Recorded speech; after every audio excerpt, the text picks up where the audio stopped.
वहां से जब जगरनॉट एस्ट्रो एंट्री करता है, फिर वो टाइटन टीवी मैन को कहता है, तुम इस बार यहाँ से भाग नहीं सकते, क्योंकि स्किबिडी टॉयलेट एपिसोड 72 पार्ट 2 में जब पहली बार जगरनॉट एस्ट्रो का एंट्री हुआ था तब टाइटन टीवी मैन वहाँ पे था ही नहीं, इसलिए जगरनॉट टाइटन टीवी मैन को कुछ नहीं कर पाया था। लेकिन इस बार इन दोनों का आमने सामने मुलाकात होता है और एलायंस के कैमरामैन ने मिलकर जगरनॉट के बच्चे यानी मिनी जगरनॉट को खत्म भी कर दिया था। इसलिए जगरनॉट अब उसका सारा गुस्सा एलायंस के सबसे स्ट्रॉन्गेस्ट कैरेक्टर यानी टाइटन टीवी मैन पे निकालने वाला है। अब टाइटन टीवी मैन तो पहले से ही बहुत ज्यादा डैमेज हो चुका है, इसलिए अब वो टेलीपोर्ट करके यहाँ से भागने का कोशिश करता है, लेकिन तभी जगरनॉट उसके रोबोटिक आर्म से टाइटन टीवी मैन को पंच मार के उसे जाने से रोक देता है। फिर टाइटन टीवी मैन बहुत ही गुस्से में आकर उसका शॉर्ट और शील्ड एक्टिवेट कर लेता है। उसके बाद जगरनॉट आके फिर से 2 बार पंच मारता है और टाइटन टीवी मैन के शील्ड को डिस्ट्रॉय कर देता है। फिर टाइटन टीवी मैन उसके शॉर्ट से 2 बार वार करता है, लेकिन उससे जगरनॉट को कुछ नहीं होता।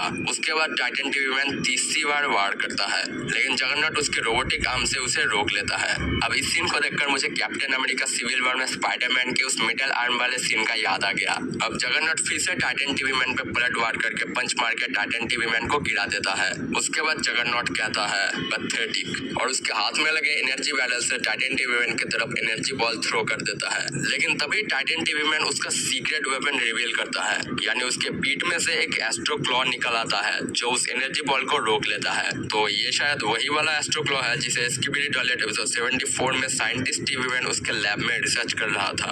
अब टाइटन टीवी मैन पूरे सीरियस मूड में आकर जगरनॉट के उस एनर्जी बॉल को जगरनॉट पे ही दे मारता है। फिर जगरनॉट उसके शील्ड से बचने का कोशिश करता है, लेकिन फिर भी वो डैमेज खाकर नीचे गिर जाता है। तो इसी बात पे टाइटन टीवी मैन के लिए एक लाइक और सब्सक्राइब तो बनता है।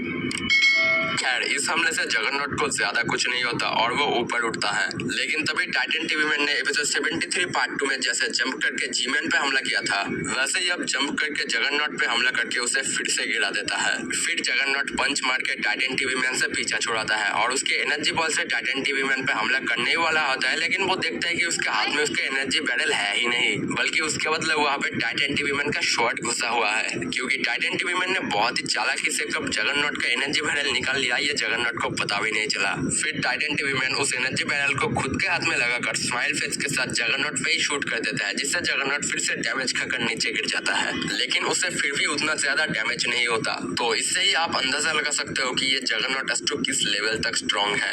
उसके बाद वो कहता है, तुम्हारा हिम्मत कैसे हुआ मेरे ही वेपन से मुझ पर हमला करने का। अब ये देख के टाइटन टीवी मैन एक फनी चेहरे के साथ कहता है, वम्प वम्प गोना क्राई, यानी यहाँ फिर से डफक बूम स्पाइडरमैन मूवी से गोना क्राई वाले डायलॉग को यूज करता है। अब मुझे लगता है कि डफक बूम स्पाइडरमैन का बहुत बड़ा फैन है। खैर, अब जगरनॉट कहता है, मैं तुम्हें बाद में देख लूंगा।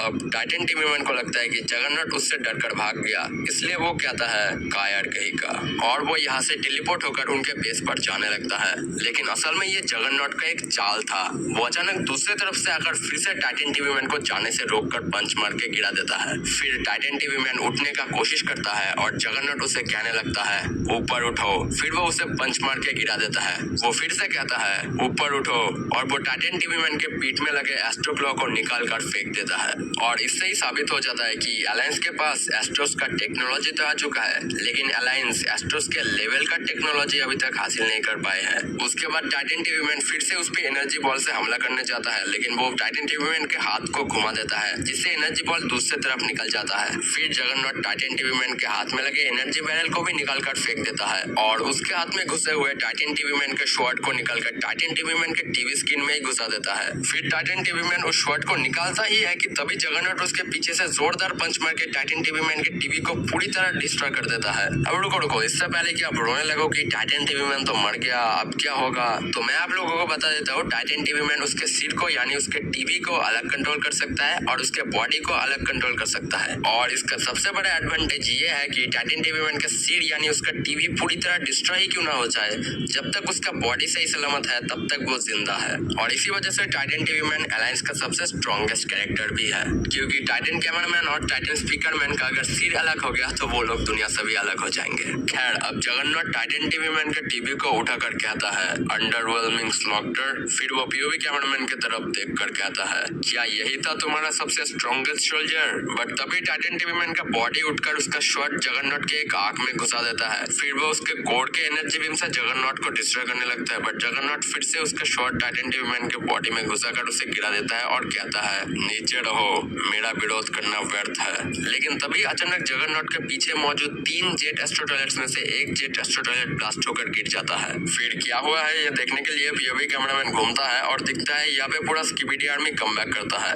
और सबसे अलग बात यहाँ अगर हम वीडियो को थोड़ा स्लो करें तो देखने को मिलेगा यहाँ पे एक स्किबिडी कैट टॉयलेट भी है। जी हाँ, एक कैट टॉयलेट। तो मैं बता देता हूँ, इससे पहले हमें स्किबिडी टॉयलेट एपिसोड 16 में इस कैट टॉयलेट को पहली बार देखने को मिला था और अभी एपिसोड 77 चल रहा है। इसका मतलब ऑलमोस्ट 61 एपिसोड के बाद ये कैट टॉयलेट अपग्रेड होकर कमबैक करता है। लेकिन स्किबिडी टॉयलेट सीरीज में ये कैट टॉयलेट क्या कर रहा है ये बताना थोड़ा मुश्किल है, क्योंकि स्किबिडी टॉयलेट सीरीज का दो सबसे मिस्टीरियस कैरेक्टर है ये कैट टॉयलेट और एक टॉयलेट। और मेरा मानना है कि फ्यूचर के एपिसोड्स में हमें इन दो टॉयलेट्स का कोई बड़ा रोल देखने को मिल सकता है। खैर, अब big mutant toilet skibidi language में मिसाइल लॉन्च करने का ऑर्डर देता है और वो मिसाइल जाके उन दो एस्ट्रो टॉयलेट्स को डिस्ट्रॉय कर देता है। लेकिन एक एस्ट्रो टॉयलेट अभी भी हार नहीं मानता और उसका हमला कंटिन्यू रखता है। फिर उसके साइड से एक म्यूटेंट टॉयलेट आकर उसे रोकने का कोशिश करता है। उसके बाद अचानक उसके पीछे से साइंटिस्ट टॉयलेट कमबैक करता है। लेकिन साइंटिस्ट टॉयलेट तो मर चुका है ना। वेल, मैं बताता हूँ। एपिसोड 74 में जीमैन जब उनके बेस पर पहुंचता है तब वो अपने साथ साइंटिस्ट के बॉडी को भी ले आता है, क्योंकि साइंटिस्ट तो मर चुका है लेकिन अब उसका बॉडी तो काम आ ही सकता है। इसलिए उन लोगों ने साइंटिस्ट के बॉडी को थोड़ा मॉडिफाई करके उसके चेहरे पर एक लेजर बैरल लगा दिया है। अब ये साइंटिस्ट का बॉडी खुद से तो नहीं चल सकता, इसलिए हो सकता है इसे कोई दूसरा टॉयलेट कंट्रोल कर रहा है या फिर इसके अंदर सिस्टम ही ऐसा बना दिया है कि ये खुद से चल पाए। उसके बाद ये सब देखकर जगरनॉट थोड़ा शॉक हो जाता है। फिर टाइटन टीवी मैन फिर से उठता है और जगरनॉट उसे कहता है इन सब से कुछ नहीं होने वाला और वो टाइटन टीवी मैन को पंच मार के फिर से गिरा देता है। वो और भी कहता है जल्द ही तुम तुम्हारे किस्मत से मिलोगे जो तुम्हारे मौत से भी बदतर होगा। उसके बाद होता है इस एपिसोड का सबसे क्रेजीएस्ट सीन, यानी 77 पार्ट 3 के एनालिसिस में मैंने जो 4 पॉसिबिलिटीज कहा था उनमें से चौथा पॉसिबिलिटी सही होता है, यानी कि यहाँ पे फाइनली जी टाइटन का एंट्री होता है। यहाँ अगर आप नोटिस करेंगे तो दिखेगा जी टाइटन थोड़ा सा आता है, फिर वो गायब हो जाता है, फिर आता है, फिर गायब हो जाता है। इसका मतलब जी टाइटन के पास अब टेलीपोर्टेशन का एबिलिटी भी आ चुका है। जी टाइटन जगरनॉट के पीछे से एंट्री करके कहता है मुझे मिस कर रहे थे क्या, और वो जगरनॉट पे उसका लेजर शूट कर देता है। फिर जगरनॉट कहता है इसमें शो अप करने का क्या जरूरत था कमांडर। अब देखो एपिसोड 72 पार्ट 2 में भी डिटेनर एस्ट्रो ने जीमैन को कमांडर कहा था और अब जगरनॉट एस्ट्रो भी जीमैन को कमांडर बोल रहा है। इसका मतलब अब हम श्योर है कि इससे पहले जीमैन इन एस्ट्रो टॉयलेट्स का कमांडर ही था। खैर, अब जी टाइटन कहता है तुम तो मुझे जानते ही हो कि मैं अपने बेस्ट फ्रेंड्स को पीछे नहीं छोड़ता, यानी कि वो अब टाइटन टीवी मैन को उसका बेस्ट फ्रेंड कह रहा है। कुछ एपिसोड पहले तक भी जीमैन और टाइटन टीवी मैन एक दूसरे के सबसे बड़े दुश्मन थे और अब जीमैन टाइटन टीवी मैन को उसका बेस्ट फ्रेंड कह रहा है। फिर टाइटन टीवी मैन कहता है ये आप क्या बकवास कर रहे हो। उसके बाद जगरनॉट कहता है ड्यूक आपके इस धोखेबाजी को कभी माफ नहीं करेगा। हमारे आर्मी के खिलाफ आपके पास कोई मौका ही नहीं है। अब भाई ये ड्यूक कौन है, तो मैं बताता हूँ। देखो, ड्यूक किसी का नाम नहीं है, ड्यूक एक रैंक है। ड्यूक के वाइफ को कहते हैं डचेस। मैं आप लोगों को एक चार्ट दिखाता हूँ ताकि आप लोगों को और भी अच्छे से समझ आए। यहाँ देखो, सबसे टॉप में जो होता है यानी सबसे ज्यादा पावरफुल जो होता है वो होता है राजा और रानी। उसके बाद सेकंड रैंक पे जो सबसे पावरफुल होता है वो होता है प्रिंस और प्रिंसेस, और थर्ड रैंक पे होता है ड्यूक और डचेस। अब डचेस कौन है ये तो हमें पता है, लेकिन ड्यूक कौन है ये अभी तक हमें देखने को नहीं मिला है। और एक और बात, अगर ड्यूक और डचेस ही इतना ज्यादा स्ट्रॉन्ग है तो सोचो अगर इन एस्ट्रोस का कोई किंग और क्वीन है तो वो किस लेवल तक स्ट्रॉन्ग हो सकते हैं। खैर, अब जी टाइटन उसके हाथों से लेजर फायर करके जगरनॉट को थोड़ा डैमेज कर देता है। इसका मतलब जी टाइटन अब उसके हाथों को भी अलग कंट्रोल कर सकता है। और एक और बात, एपिसोड 74 में हमें जी टाइटन के मॉडल में उसके पैरों को भी देखने को मिला था, लेकिन यहाँ पे जी टाइटन का कोई पैर देखने को नहीं मिला। इसका मतलब हो सकता है कि वो अपने पैरों को भी अलग से कंट्रोल कर सकता है। फिर जी टाइटन कहता है ये तो अच्छी बात है, लेकिन यहाँ पर एक छोटा सा इशू है कि मुझे उससे यानी ड्यूक से पूछना याद नहीं। उसके बाद जी टाइटन जगरनॉट पे हमला करता है और जगरनॉट भी जी टाइटन पे पलट वार करता है, लेकिन जी टाइटन उसके सामने ऑटोमेटिक शील्ड बनाकर जगरनॉट के हमले से बच जाता है। यह भी एक अच्छा एबिलिटी है। फिर जगरनॉट कहता है, इस धरती ने आपको बस इतना ही पावर दिया है क्या? आपके पास और क्या ही बचा है? अब जी टाइटन कहता है, मुझे ट्राई कर लो, और 360 डिग्री बैकफ्लिप मार के वो बहुत ही फास्ट यहाँ से किसी दूसरी जगह पर चला जाता है, जिसके पीछे जगरनॉट भी चला जाता है। तो देखो, एस्ट्रोस का सबसे बड़ा एबिलिटी कौन सा है? वो है स्पीड, जिसके कारण एस्ट्रोस बहुत ही फास्ट एक जगह से दूसरी जगह जा सकते हैं। और अब जी टाइटन के पास भी एस्ट्रोस का ये स्पीड वाला एबिलिटी आ चुका है, तो अब जी टाइटन से एस्ट्रोस का टक्कर बराबर का होगा।